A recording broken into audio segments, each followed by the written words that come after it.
Alam kong na-miss nyo itong serye na 'to. So, saan na naman ba ako nagpunta? Hello mga best, this is your Reclamadog bestie, Chopper.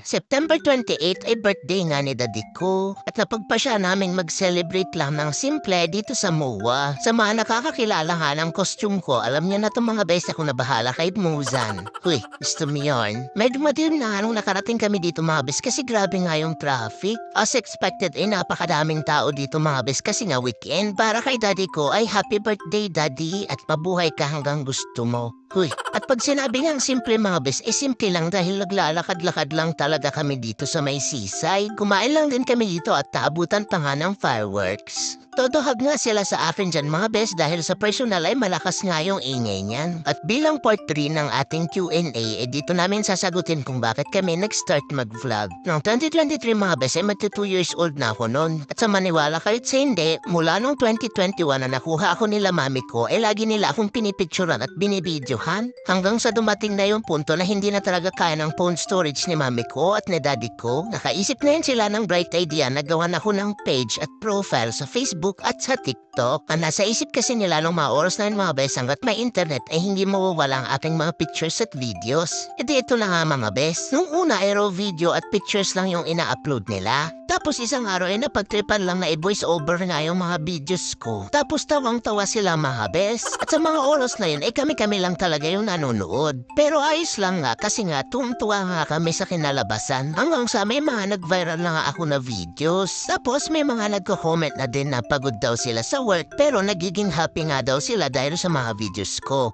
May mga nagsasabi din na malungkot daw sila pero dahil sa videos ko ay sumaya daw yung araw nila. Marami nga din akong kamukha daw na free babies mga bes at yung iba ay tumawid na nga ng Rainbow Bridge. At dahil nga daw sa akin ay sumasaya sila dahil parang nabuhay ulit yung free babies nila. Kaya ito na kami mga bes, tuwing may pagkakataon at oras ay nag-upload talaga kami ng vlogs. Relate na relate kasi si mami at daddy sa saya na nararamdaman yung mga bes. At yun na nga ang kwento kung bakit kami nag-start at nagpapatuloy pa rin sa pag-vlog. So balik tayo sa video na ito mga bes. Hindi nga nakita sa video pero may lumapit nga sa aking bata tapos sinampas ako mga bes. Sobrang kinabahan at nagulat sila mami at daddy. Buti na nga lang daw at hindi ko sinakmal yung bata. Ay nako, buti na lang at uuwi pa siyang kompleto yung daliri niya ba. Huy.